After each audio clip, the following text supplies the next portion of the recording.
할렐루야. 아멘. 오늘 열왕기 하 4장 1절에서부터 우리 4절까지 읽었습니다. 오늘 말씀은 빚 갚는 축복을 받으라 하는 말씀을 전하기를 원합니다. 우리 인생에서 부채는 우리의 인생을 억누르게 하고 또 세상에 살다 보면 빚도 지고 살 수밖에 없는 환경이 될 때가 많이 있습니다. 그러나 이 빚이라는 것은 우리의 인생에 얼마나 우리의 삶을 억누르고 또 우리의 생활을 질을 떨어뜨리는지 몰라요. 그래서 여기서도 우리 여기 보니까 이르되 너는 나 밖에 나가서 모든 것 이웃에게 빌려 그릇을 빌려 조금 빌지 말고 또 너의 두 아들과 함께 들어가서 문을 닫고 그 모든 그릇에 기름을 부어서 차는 대로 옮겨 놓으라 하니라 그랬어요. 여기서도 보니까 그때 당시에 경제적으로 어렵고 힘들었을 때 여기도 빚을 지고 그 채무를 통해서 이제 가서 종살이 할 수밖에 없는 그런 환경으로 달았어요. 이걸 보면 우리가 인생을 살면서 부채라는 게 얼마나 무서운가. 우리가 부채라는 것을 우리가 늘 빚을 지고 싶은 사람은 없어요. 그러나 이 부채가 빚이 늘어나서 눈덩이처럼 커지면 우리가 인생이 산산조각이 나게 돼 있어요. 그래서 빚을 져본 사람이 빚에 대한 그 두려움을 알고 빚에 눌려본 사람이 그 빚의 그 두려움을 알 수가 있어요. 그래서 빚이라는 것이 얼마나 우리의 삶의 질을 떨어뜨리고 우리의 생활에 행복을 뺏어가는지 몰라요.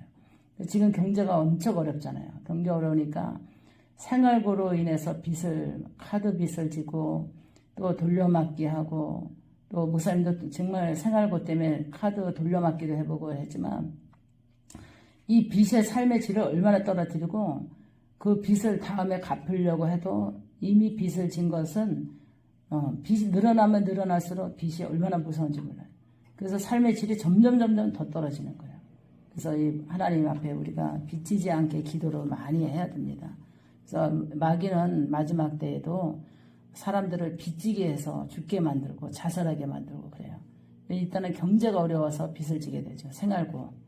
생활고로 인해서 빚을 지게 됩니다.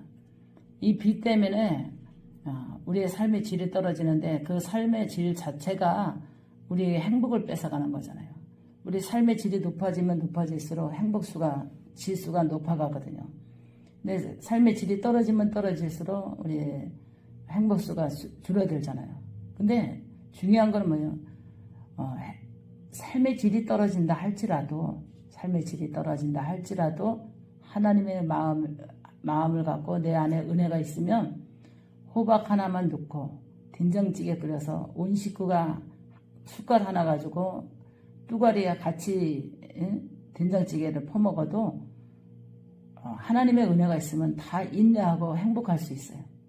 중요한 거는 그래서 어떻게 하면 빚에서 벗어나갈 때까지 허리띠를 졸리고 감당해 나가려고 하면은 그래서 옛날에는 그잖아요. 어떻게 하든지 가난을 벗기 위해서 밥을 양푼에다 비벼가지고 식구들이 다 모여가지고 반찬 딴 거 없어도 그렇게 숟갈로 다 한 데다 숟갈을 모으고 먹어도 웃음꽃이 필 수 있었던 것은 어려워도 힘들어도 경제적으로 어려워도 행복할 수 있었던 것은 그 안에 사랑이 있었기 때문에 사랑.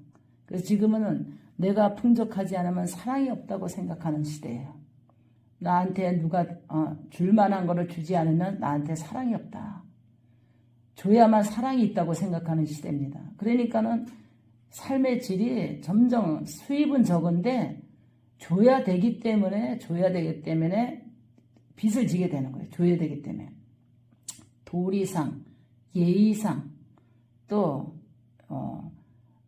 명절이다, 생일이다, 또 이런 거에 때문에 이제 수입은 한정되어 있는데 이거를 자꾸 오버하게 되니까 씀씀이로 오버하게 되니까 이게 어떻게 됐어요? 빚이 되고 빚이 또 누적되고 빚이 누적되고 또 빚이 누적되다 보니까 빚이 눈덩이처럼 커지는 거예요.